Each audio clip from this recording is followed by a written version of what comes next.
नमस्कार, मैं कामना, आप सभी का स्वागत है भारत दर्शन में। इस वीडियो में बात करेंगे हम इलोरा अजंता केव्स के बारे में। कहते हैं हमारा भारत जो है वो बहुत ही चमत्कारिक देश है।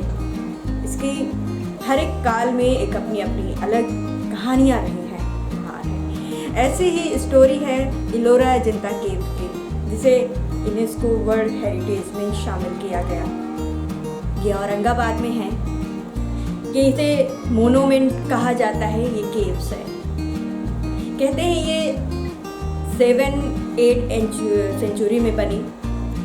इसकी बड़ी ही रोचक कहानी है। इस वीडियो में अजंता इलोरा के केव्स के बारे में हम आपको विस्तार से इसके इतिहास की कहानी बताएंगे हम कि कैसे बना, किसने बनाया, किस सन में बना।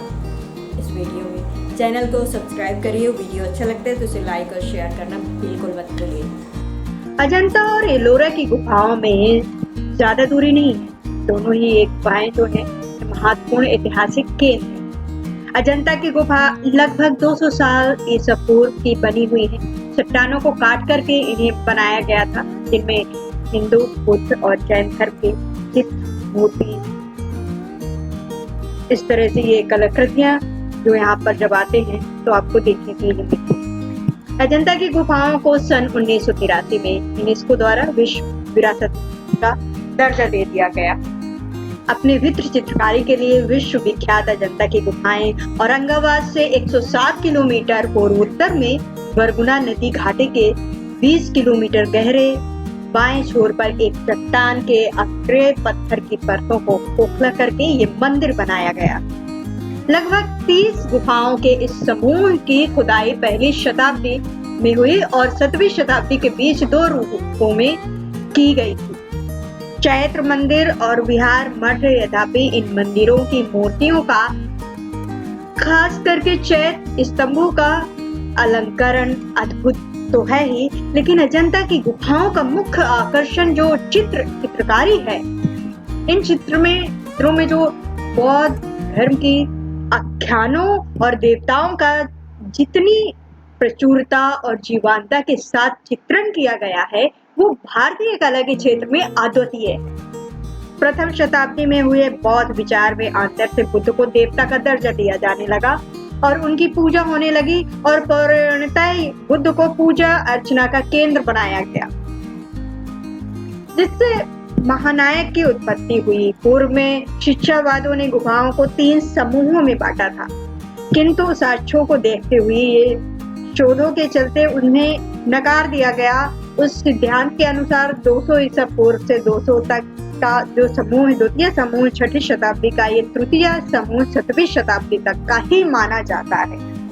इलोरा अजंता की अगर हम बात करें तो इसका इतिहास बहुत ही पुराना है। ये एक हिस्टोरिकल जगह है जो महाराष्ट्र में औरंगाबाद में है। कहते हैं ये पूरा पहाड़ है जिसे काट करके केव्स बनाए गए। केव्स यानी गुफाएं। कहते हैं बौद्ध धर्म के जो लोग थे वो केव्स में ही जा करके तपस्या करते थे। लेकिन यहाँ केवल बुद्ध धर्म का ही बुद्ध की ही मूर्ति नहीं है, बल्कि हिंदू धर्म से भी जुड़े शिव और भी बहुत सारे देवी देवता, ब्रह्मा विष्णु महेश, इन सभी की मूर्तियाँ वहाँ पर मौजूद हैं। वहाँ की पेंटिंग्स किस तरह से की गई, उस पत्थर को किस तरह से काट करके वहाँ पे केव्स बनाए गए। पूरा जंगल जो चारों तरफ से घिरा है, बहुत ही खूबसूरत है। अगर आपने कभी विजिट नहीं किया तो एक बार ज़रूर जाइए इलोरा अजंता। कहते चारों तरफ से ग्रीनरी से भरा हुआ, हरियाली से पहाड़, और उस पहाड़ में अंदर गुफाएं, झरना, और सबसे जो मनमोहक वहाँ की जो मूर्ति है बुद्ध की है। पूरा बुद्ध का एक महल जैसा बना हुआ है, महलनुमा।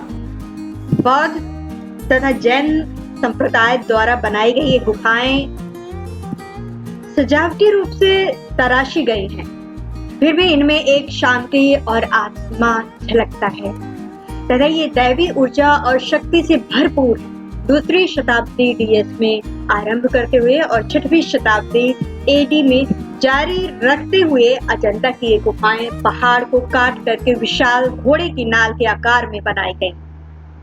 अजंता में 29 गुफाओं का एक बड़ा बौद्ध स्तूप काल भी है।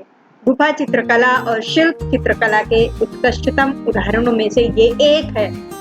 इन गुफाओं में चैत्र कक्ष या मठ, जो कि भगवान बुद्ध और विहार को समर्पित है, जिनका उपयोग बुद्ध भिक्षुओं द्वारा ध्यान लगाने और भगवान बुद्ध को शिक्षाओं का अध्ययन करने के लिए किया जाता था।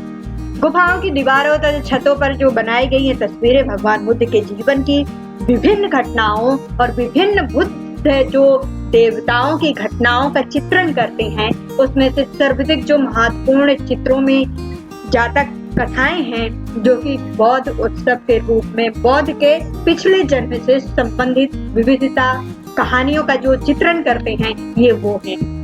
ये एक संत थे जिन्होंने बुद्ध बनने की नियति प्राप्त की। ये शिल्प कलाओं और तस्वीरों का प्रभावशाली रूप से प्रस्तुत करते हैं, जबकि ये समय के असर से मुक्त हैं और सुंदर छवियों और तस्वीरें बुद्ध को शांत और पवित्र मुद्रा में दर्शाती हुई यहाँ पर दिखाई देती हैं। सह्याद्री की पहाड़ी पर स्थित इन 29 गुफाओं में लगभग 4 प्रार्थना भवन हैं, 25 बुद्ध मठ हैं।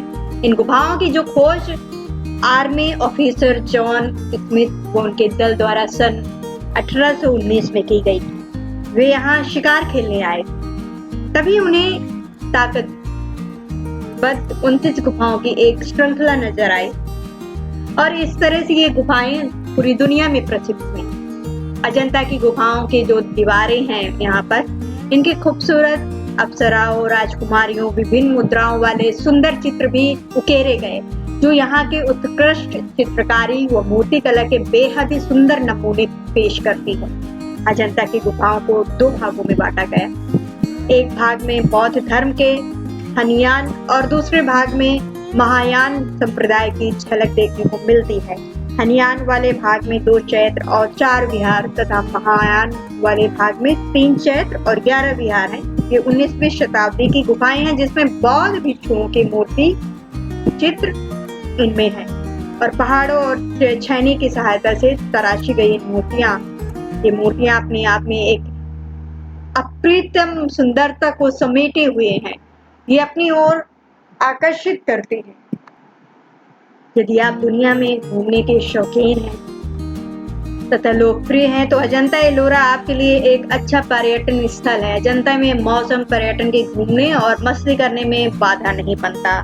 साल के किसी भी मौसम में आप यहाँ जा सकते हैं, लेकिन अक्टूबर से फरवरी तक अच्छी जलवायु और ठंडा मौसम रहता है, क्योंकि यहाँ महाराष्ट्र का है। महाराष्ट्र में हमेशा गर्मी रहती है। नमस्कार, मैं कामना, आप सभी का स्वागत है मेरे चैनल में। वीडियो अच्छे लगते हैं तो उन्हें लाइक और शेयर करना बिल्कुल मत भूलिए और चैनल को सब्सक्राइब करना भी बिल्कुल मत भूलिए। मैं फिर आऊँगी दूसरे वीडियो के साथ, तब तक अपना ख्याल रखिए।